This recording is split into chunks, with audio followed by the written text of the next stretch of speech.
Sindhu Bhairavi new promo இந்த இடத்துல ரொம்பவே கதறி அழுதுட்டு இருக்காங்க சிந்து. ஏன்னா பயங்கரமா சிவா திட்டி இருப்பாங்க, என்னைக்குமே நீ ஆசைப்பட்ட மாதிரி என் கூட சந்தோஷமா வாழ முடியாதுடி, ஏன்னா என் மனசுல ஸ்னேகா மட்டும்தான் இருக்கா, என் ஸ்னேகா பிடிச்ச இடத்த உன்னால பிடிக்கவே முடியாது அப்படின்ற மாதிரி சொல்லிட்டு கோவமா திட்டிட்டு ரூம் எல்லாம் களைச்சி போட்டுட்டு தூங்கிடுறாங்க.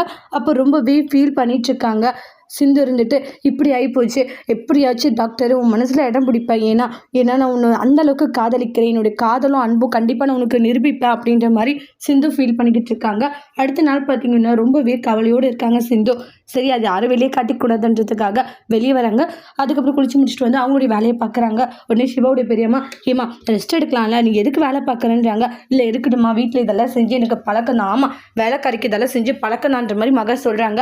பிளான் பண்ணி உள்ளே வந்துட்டு இல்லடி, கண்டிப்பாக நான் உன்னை சும்மா விட மாட்டேன், என் புள்ளியோடைய நிம்மதி சந்தோஷம் எல்லாத்தையுமே கெடுத்துட்டு இங்கே வந்து சந்தோஷமாக இருக்க உனக்கு சரியான படத்தை கற்றுக் கொடுக்குறேன்டின்றாங்க. என் பையனை வந்து அப்படி இப்படின்னு ஆசைப்பட்டு பணக்கார வீட்டுக்கு மருமகளாக வரணுன்ட்டு வந்துட்டேன், உன்னை சும்மாவே விட மாட்டேன் அப்படின்ட்டு மக ஒரு பக்கம் பார்க்கும் போதெல்லாம் வந்து பயங்கரமாக திட்டிக்கிட்டே இருக்காங்க. அதனால ஃபீல் ஆகுறாங்க சிந்து இருந்துட்டு.